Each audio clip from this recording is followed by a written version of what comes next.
next year or two.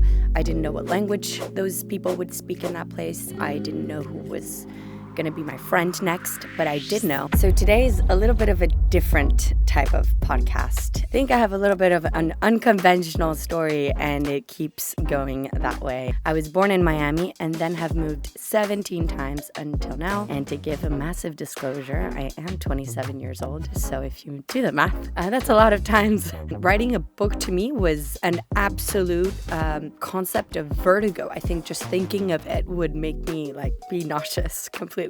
And I had a professor that was actually a Georgetown professor, Carlota Rodben, an amazing, brilliant man that reached out to me to write a book with him. This, for me, was completely out of the blue. I was in my last year of college, and I had just decided I wanted to look into a path in the world of beauty or luxury. And it was rejection after rejection after rejection, but it made total sense. All of my background had been in other spaces that were not in the beauty or fashion or luxury space. This professor allowed me to step into this world of, you don't have to be an expert to write a book. You can become an expert while writing it. And that's exactly what I did. Welcome to Beyond Luxury, where we explore emerging trends and take them one step further. Join us as we redefine the meaning of luxury in today's ever-evolving world. Building on the themes of my book, Beyond Luxury, The Promise of Emotion, we invite thought leaders from fashion, beauty, wellness, travel, hospitality, culture, and tech to share their insights and story. So today is a little bit of a different type of podcast. Ever since I started the Beyond Luxury podcast, many people have asked me if I could tell my story.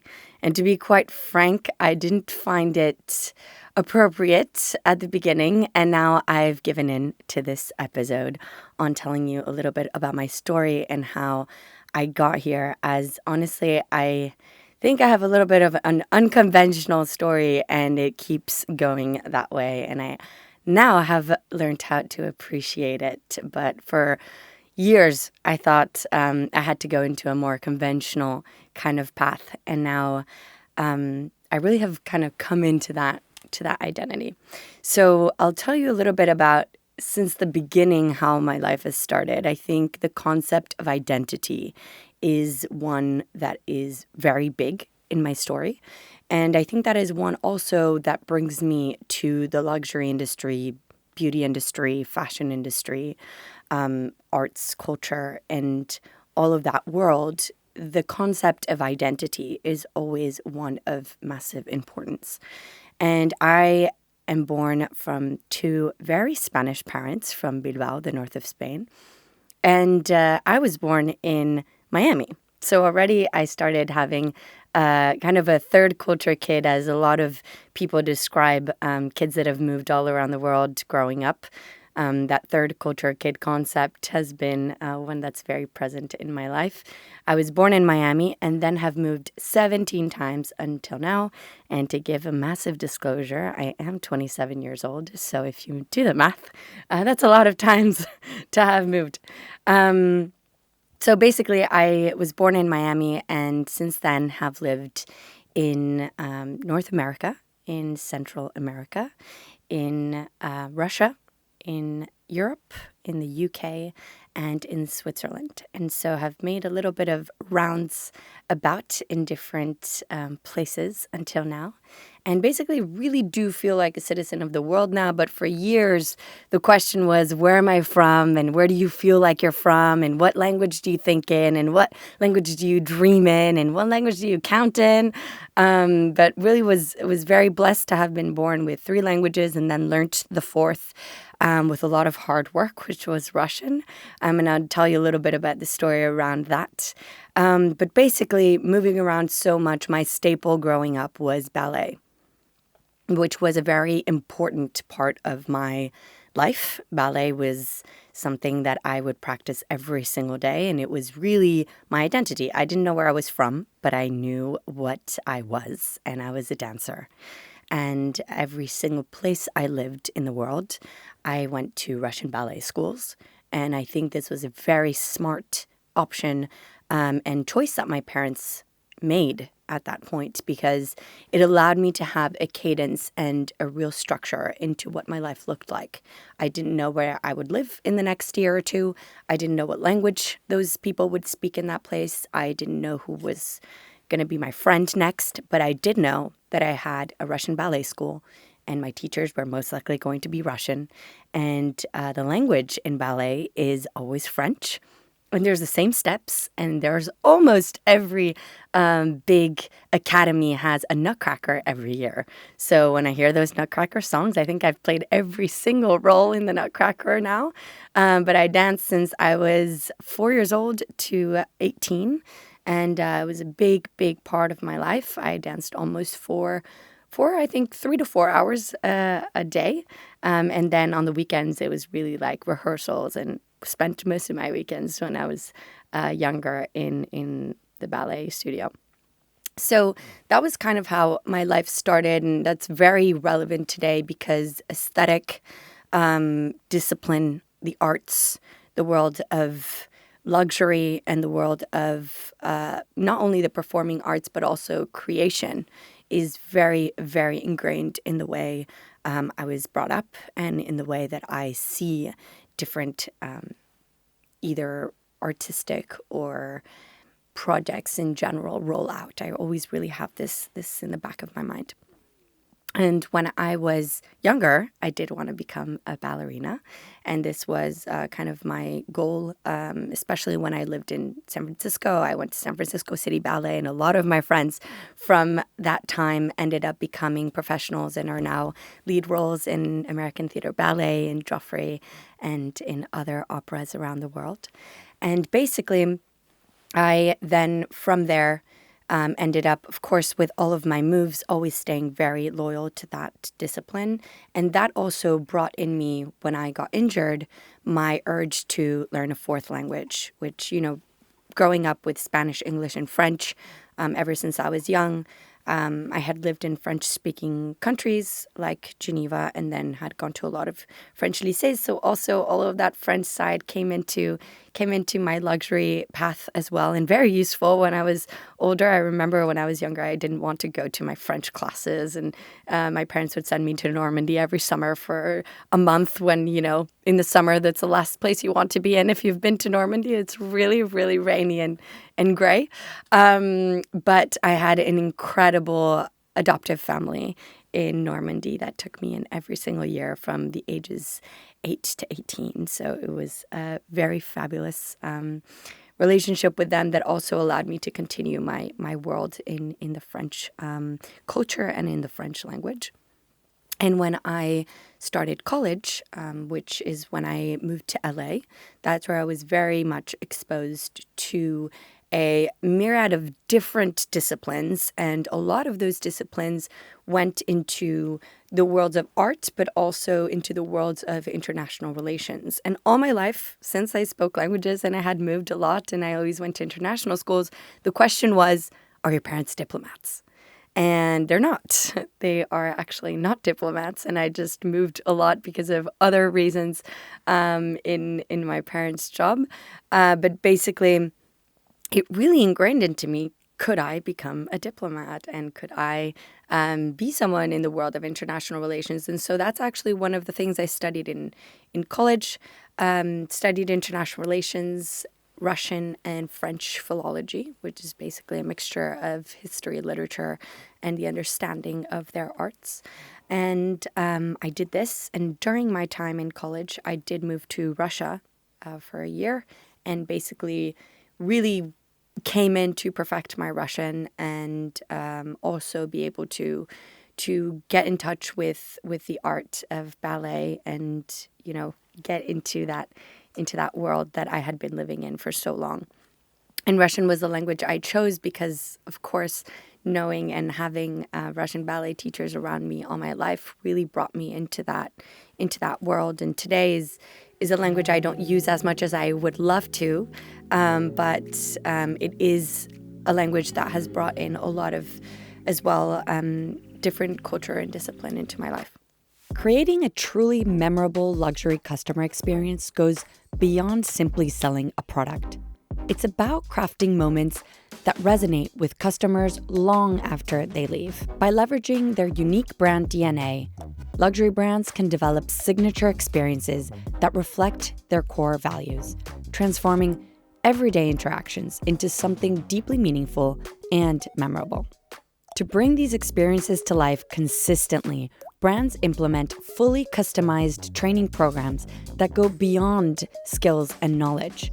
These programs foster passion, energy, and shared vision with the team, turning every team member into a true brand ambassador. When customers encounter such authenticity and emotion, they become long-term advocates, and employees find greater satisfaction knowing that they're delivering a unique and impactful experience. In the Beyond Luxury episode with Christophe Caïs, we discuss how CXG helps brands design these signature experiences and supports their training programs to align to the brand's message with every customer interaction, making each moment unforgettable. CXG is a proud sponsor of the Beyond Luxury podcast. Now I think fast forwarding, because what I studied in college led me to a place where I never thought I would be. I definitely studied things that were very interesting to me at the time, but are of very different scope than what I'm in today. In my last year of college, I went from wanting to be a diplomat to wanting to be in the Secret Service. So that's a story for another day. But I really thought I wanted to be in the Secret Service. And so that was kind of my focal point for a while, and then pivoted out at the end of my college career, understanding that I wanted to do something more that was in line with my artistic values. And so I started writing a book called Beauty as It Is, which is my first book that came out in 2019. I was 22 when I started writing it, and many people, and I think it's important sometimes. I'm the first person that has friends of every age. I have friends that are 55, that are 40, that are 20, and that are 33, and all of that range. I think age is just a number, and it's all about experience and life. As you've experienced and what you can bring as value to others. And so I truly do like to say, and I used to shy away from telling my age because it would remove credibility for some people, but now I've really brought it on as a part of my identity, and I address myself as a zillennial always, which is in the middle of Gen Z and millennials, which is actually a 4-year gap, which 1996 is in that 4-year gap, where, as I coined in my book, Beyond Luxury, The Promise of Emotion, zillennials are very different in behavior than the Gen Z and millennials. So I really do like to coming back to the age of 22 when I started writing my first book, because truly, to do things and to create things, I think sometimes we put in ourselves, we put these barriers of when you're supposed to start doing things, when normally society has said that you can do X, Y, Z.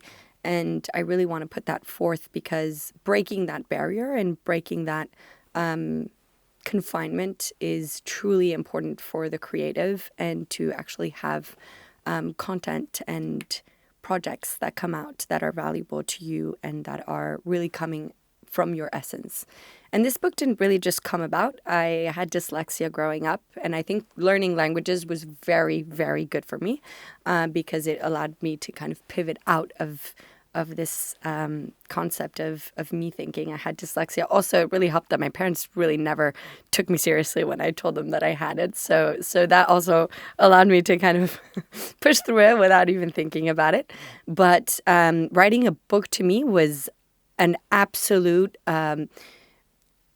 concept of vertigo. I think just thinking of it would make me be nauseous completely. But I think that there's one concept that is very true to my life, and it's serendipity. It's one of my favorite words. First of all, because it sounds really funny, serendipity, but also because I think a lot of people in my life around me tell me, but Carlota, you're just so lucky. All of these things always happen to you, and You just get so lucky. You should be so happy and grateful. And I am very happy and grateful, but I truly don't think it's luck. I think everyone has this luck, and serendipitous moments happen around them. And it's about having the eye to see that it's an opportunity and it's a door for you to come into. And most of the time, that door, to open it and to even see that it's open, is a very scary feeling. But once you decide to, there's also this concept that I love, which is 3 seconds of courage. Once you have 3 seconds of courage and just say yes, or just do it, or just say what you need to say, it's only 3 seconds of that big courage that then can lead you into a beautiful path. So truly, I don't think about going to the front door as I started this at the beginning of this conversation. I don't have a conventional path, and I think it's because I've always taken those 3 seconds of courage to go into that door that I see opening. And I had a professor that was actually a Georgetown professor called Eric Koester, an amazing, brilliant man that reached out to me to write a book with him. And this, for me, was completely out of the blue. I was in my last year of college, and I had just decided I was not going to go into the Secret Service, and I wanted to look into a path in the world of beauty or luxury. And I started putting my resume and my CV and letters of intent to all of these huge beauty institutions and fashion institutions to see if I could get in. Stop everything you're doing. If you love our podcast and are passionate about the future of luxury, don't forget to hit follow. The more followers we have, the bigger guests we can bring on. Without you, we couldn't do what we do. So thank you. And it was rejection after rejection after rejection. And quite honestly, I was a little bit burnt of all of those rejections, but it made total sense. All of my background had been in other spaces that were not in the beauty or fashion or luxury space. And it didn't really make sense. My profile didn't make sense with where I was applying. Although in my head, it made total sense. It was really hard to express it. And this professor allowed me to step into this world of, you don't have to be an expert to write a book. You can become an expert while writing it. And that's exactly what I did. It seems very easy, but after some months of convincing and understanding that this was something that I was going to do, it was also a very big challenge for me. And I do find comfort in discomfort, which I think is just a kind of a path of having been the new girl at school maybe 11 times in my life, and having to always have to learn and experience different parts of myself while always being in different places, different cultures, with different people, and having to learn so much about oneself in that process. But it was really exciting for me to do something that I was so kind of uncomfortable with and had never thought of doing. And so I decided to take this book as the biggest masterclass 101 and put the challenge on myself to say, what if I could interview the top 100 people in the beauty industry and write about what they thought of the perception of beauty around the world, and how businesses impacted society and vice versa, society impacted those businesses in different regions of the world. And I didn't get to 100, I got to 65, but I interviewed 65 people, top people, C-suite executives, thought leaders in the world of beauty in different parts of the world, and almost hit every region of the world to write this book. And then my thoughts came after to also kind of close out what my idea of the perception of beauty, especially having been a ballerina and having lived in so many places around the world, how also the perception of beauty changes so much being in one place to another. And I had really been blessed by this concept of, I didn't even know what beauty, someone beautiful and someone not beautiful looked like, because I had been in international schools, having best friends from Norway, Nigeria, Russia, Italy, the US, and everything in between. So I really just saw beauty as something that came from within, which is basically where my first book got me to. And this was kind of the conclusion of that honestly, beauty is something that is a choice. And once you choose to feel beautiful, you are beautiful. So that is kind of the motto, slogan of the book. And that's the book that actually opened all doors to come into the luxury beauty space. And very unconventional path to kind of go into here after having no's from probably every single luxury and fashion beauty institution and company you can think of. I had gotten rejected from. And after this book, one of the people I had interviewed was actually one of the heads of Chanel. And he called me 3 months after interviewing him and said, "It's my turn to interview you. I want you on my team." And so basically, I did not even have to apply ever again. He gave me a job that didn't exist at the time. So even in my time in corporate, I never took a job that existed. I always created my own jobs, and even the positions and teams I was on. So basically, came into the luxury space right before COVID in 2019. And unfortunately and very fortunately, COVID-19 came into play for me. It was a very it was a very polarizing moment where it was very hard to live alone for the first time, and having moved to Europe from the US after college, and having this experience of living alone and being confined in Europe, where it was so hard to leave one's home, etc. But at the same time, I had just started working, and so all of my mindset was on what can we do for this industry and how can we push it forward. That wraps up part 1 of this episode. The conversation doesn't stop here.